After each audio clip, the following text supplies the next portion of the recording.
sekali orang awam yang mengklaim bahwasanya madu hutan itu lebih bagus dari segi kualitas dibandingkan dengan madu ternak. Kemudian buktinya apa?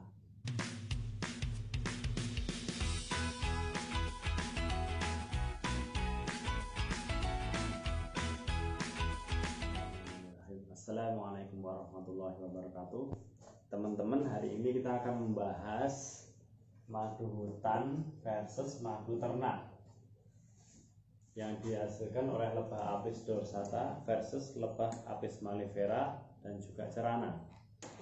Oke, background yang mendasari video ini adalah banyaknya klaim bahwasanya madu hutan itu memiliki kualitas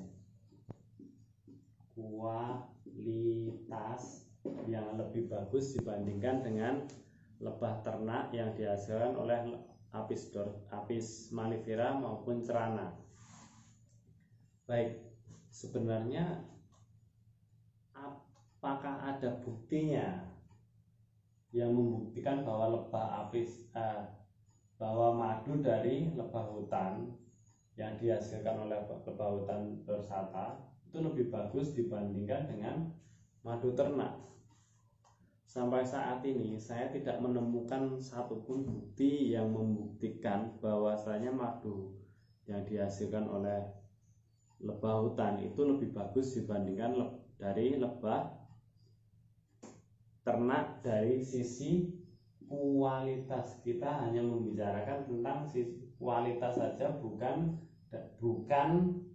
kandungan yang berada di dalam madu itu sendiri. Kita membicarakan fokus di kualitasnya saja. Kemudian madu yang bagus itu seperti apa? Madu yang bagus, yang kualitas terbaik itu adalah yang memiliki kadar air paling rendah, kalau bisa di bawah 18%. Kenapa kok harus di bawah 18%? Akan kita jelaskan di video kita selanjutnya, teman-teman. Kita tidak akan membahas di sini karena akan terlalu lebar. Jadi kita simpang dulu bahwa madu yang bagus itu memiliki kadar air yang rendah, ya teman-teman. Kemudian sedangkan madu lebah hutan kenyataannya di lapangan itu rata-rata memiliki kadar air yang tinggi, rata-rata encer.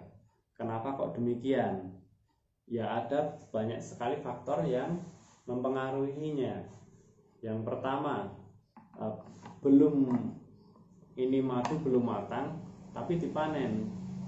Kenapa kok demikian? Ya, kita nggak tahu juga alasan dari pemburunya. Mungkin saja pemburu memiliki rasa khawatir bahwa madunya akan diambil pemburu dari luar daerah, sehingga belum di capping semua madunya, belum matang, sudah dipanen dulu. Kemudian masih banyak pemburu yang belum menerapkan sistem panen lestari, yaitu kita ambil madunya saja. Misalkan madunya ada sebelah bak ya. Ini ranting pohon. Ini kita anggap saja ini ranting pohonnya. Kemudian ini madunya. Biasanya bentuknya seperti ini rata-rata. Yang sini misalkan yang sini sudah tercapping. Yang lainnya belum. Misalkan yang sini belum. Kemudian yang ini broodnya atau calon larva lebah yang baru, maka sistem panen lestari itu hanya mengambil yang sudah di capping saja, yang sudah matang, yang sudah dianggap matang. Kemudian kita sisakan sedikit bagi calon anakan ini nanti untuk dapat bertahan menjadi lebah dorsata yang baru, menjadi lebah pekerja yang baru, memakan dari sisa-sisa madu yang kita tinggalkan. Bukan kita ambil semua tanpa kita sisakan. Bahkan ada juga pembolang yang kemarin itu pernah di-share juga, dia malah bangga mengambil broodnya dulu. Wah, ini lebar sekali ya, seperti itu. Ini salah besar seperti ini ya teman-teman ya. Kita harus meninggalkan calon anakan ini untuk menjadi calon lebah pekerja dorsata yang baru lagi. Supaya apa? Supaya bisa menghasilkan madu dari cabang-cabang yang lain lagi, madu yang baru yang bisa kita panen lagi. Seperti itu teman-teman. Karena kalau tidak demikian, maka kita bermain logika saja ya. Kalau kita selalu mengambil semuanya, semua sarang diambil, maksudnya termasuk broodnya, termasuk calon larvanya, calon lebah yang baru kita ambil semua, lama-kelamaan lebah itu akan punah. Lebah, menurut penelitian ya teman-teman, lebah madu itu dari tahun berapa, tahun 19 sekian sampai sekarang itu mengalami penurunan yang sangat drastis. Jadi tugas kita sebagai penggiat madu murni, yaitu kita melestarikan, kita mencoba melestarikan. Ya memang mungkin ada alasan yang mendasar bagi pemburu-pemburu kita yang masih belum bisa menerapkan panen lestari.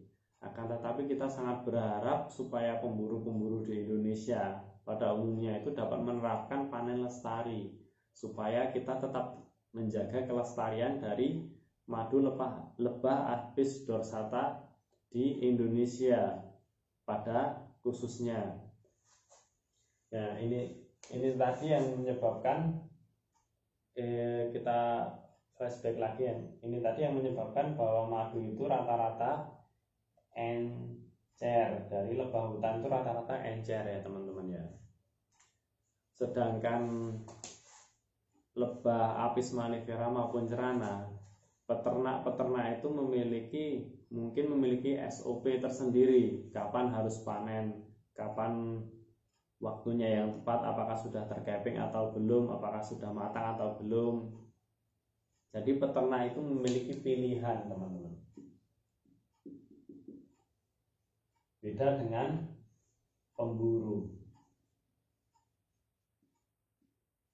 Peternak lebih memiliki pilihan kapan waktunya dia akan panen, sehingga akan menghasilkan kualitas madu yang seperti apa. Dari sini bisa teman-teman simpulkan sendiri, untuk dari segi kualitas itu lebih bagus yang mana sebenarnya, dari lebah Apis dorsata maupun dari lebah Apis mellifera dan juga cerana. Sekali lagi kita berbicara, semua ini kita berbicara tentang kualitas saja, bukan kandungan yang terkandung di dalam madu itu sendiri. Karena saya yakin madu itu, masing-masing madu memiliki kandungan masing-masing, akan tetapi memiliki manfaat yang sama, memiliki kegunaan yang sama, yaitu sebagai penyembuh buat orang-orang yang sakit. Karena memang sunahnya kesembuhan itu ada 3, yaitu madu, berbekam, dan juga dengan ditempelkan besi panas. Seperti itu. Jadi teman-teman, sampai di sini bisa dipahami dulu ya. Jadi apabila ada kesalahan terhadap apa yang sudah saya paparkan di sini, sudah saya jelaskan di sini, saya mohon maaf. Apabila ada koreksi bisa WA saya langsung di nomor yang tertera di dalam deskripsi video. Kemudian apabila memang bermanfaat, silahkan share sebanyak-banyaknya supaya lebih banyak orang yang tahu. Barakallahu fikum. Wassalamualaikum warahmatullahi wabarakatuh.